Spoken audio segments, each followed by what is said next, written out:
If you do not vote for Sutcliffe, Hodge, the Dove, and the members of the oppositions, I don't care who they are, you will perish. They are trying to create a government, mixed-match government. That's what they want. Then we will give them a national government.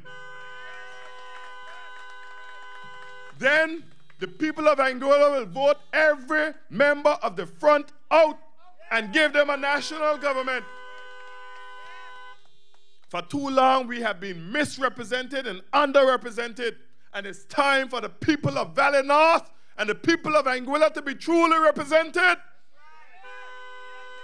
And Mr. Banks said, you have to fend for yourself. He has to fend for himself, and I hope that not even his children vote for him in this upcoming election. Mr. Neil Rogers is a friend of mine. I like him a lot. We get along very well. But that has nothing to do with it whatsoever. It's about representation. Mr. Rogers have not represented the people of Anguilla. Let me tell you something. Just last night, and you can give me an indication when you want me to finish. Just last night, the chief minister of Anguilla got on the platform in Sandy Hill, and he said one of his loyal lieutenants was having some issues regarding the person's health. And he asked them how long they were suffering.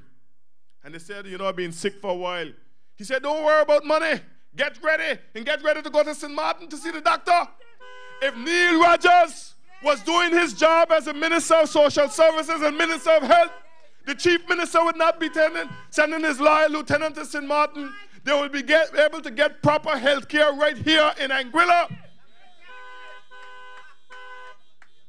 This is what it's all about, Anguilla. It's about representation. And we have been taken for a ride by overpaid politicians. Overpaid politicians, and they have bragged to the region that they're the most highly paid politicians in the region, and they think that it looks good. But Sutcliffe Hodge have said when he is elected, he will reduce his own personal salary, he will reduce his salary, and he will not take any vehicle. He will not take any vehicle from the government and the people of this country. This is what representation is about. Sutcliffe Hodge has representation in his DNA. It is in his genes. I was not privileged enough to meet his father, Collins Hodge. But everything I've read about him and everything I've heard about him, he was a great man, a patriot. While his many children was at home sometimes hungry, he refused to take a salary. And he represented the people of this country, represented them until he died. And Sutcliffe Hodge have decided enough is enough. And he have decided to remove himself from the comfort, the confines, the security of the office at Cable and Wireless and come out here and fight for the people of Valley North. And the only thing he is asking is a vote, one vote. Each and every constituent give him one vote and vote him into office. And I can rest assured that even in the next election, Mr. Evan McNeil Rogers will come back from Kansas City, Missouri to vote for Mr. Hodge. Because I have no doubt he will catch in the next plane out.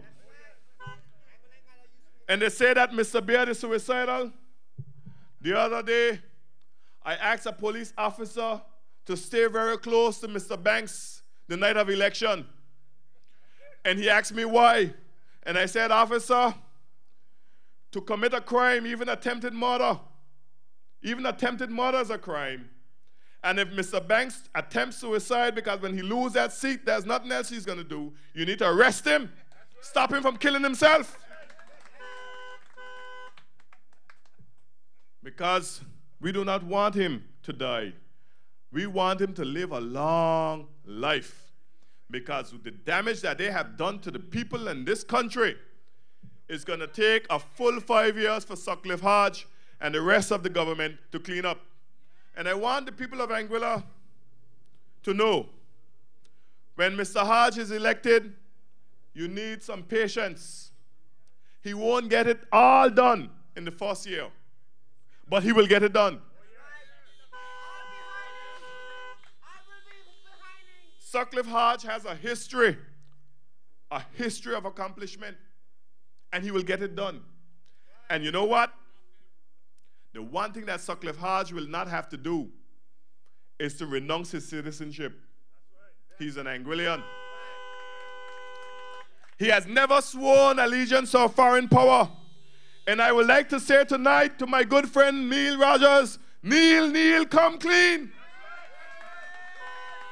Neil, come clean. Neil, come clean. Let me tell you something. Some years ago, there was a rumor around the country that Mr. Banks was born in St. Kitts. He's a born Anguillian. I want to make that clear. It doesn't matter. I was born in Barbados. I'm not afraid to say it. Mr. Banks put his birth certificate in the newspaper in the Anguillian the same week. Put it to rest. Why is it Evan McNeil Rogers cannot put this issue to rest? Mr. Banks have said that he has not seen the certificate of renunciation. Mr. Fleming have said he has not seen the certificate of renunciation. Mr. Rogers himself has said he has not shown anyone the certificate of renunciation, and he owes no obligation to anyone. And this is what I am saying to you. These elected representatives need to know that they are obligated to you. You are the ones who have hired them. You can tell me that I'm going to hire a man to build my house and he can build it the way he wants? Exactly. It's the same thing that applies to politics. When you elect these guys, you elect them to represent you and no one else. No one else. And they owe you full disclosure. And I'm asking Mr. Rogers tonight, not only to come clean, but to please put this issue to rest once and for all, and put the certificate of renunciation in the newspaper so that we will not talk about it anymore and we can move on. But it will not be done. And let me tell you something. I need the people of Anguilla to know, and I will borrow these words, that Mr. Victor Franklin Banks Jr. is very stingy and economical with the truth. He seems to have some sort of allergic reaction anytime the truth comes around him.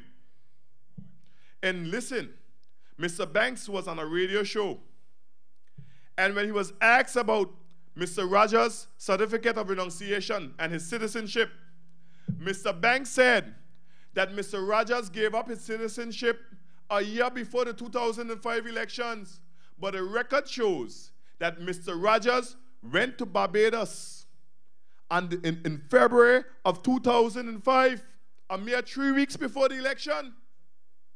And Mr. Banks looked at me straight in my eye, and without flicking, told me that I wouldn't call it a lie, but that untruth.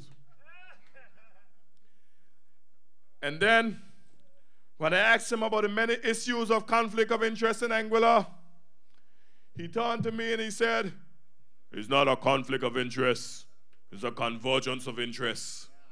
Come on. He must be thinking we have a nation of kindergarten students. We are not here to be fooled any longer. And when he was asked about the missing monies, he said it's not missing monies, it's money unaccounted for. Man, this is the type of wool they try to pull over your eyes. And I want to close by saying that this election offers us a golden opportunity. An opportunity to redeem this country once again. An opportunity to give our youth a chance once again. An opportunity for hope. An opportunity for proper representation. Opportunity for you to have elected representatives who will fend for you and not tell you to go and fend for yourself. An opportunity for renewal in this country. And you can do this by going out on election day and electing Sutcliffe Hodge the Dove. Sutcliffe Hodge the Dove. Sutcliffe Hodge the Dove. Sutcliffe Hodge the Dove. Thank you. Good night.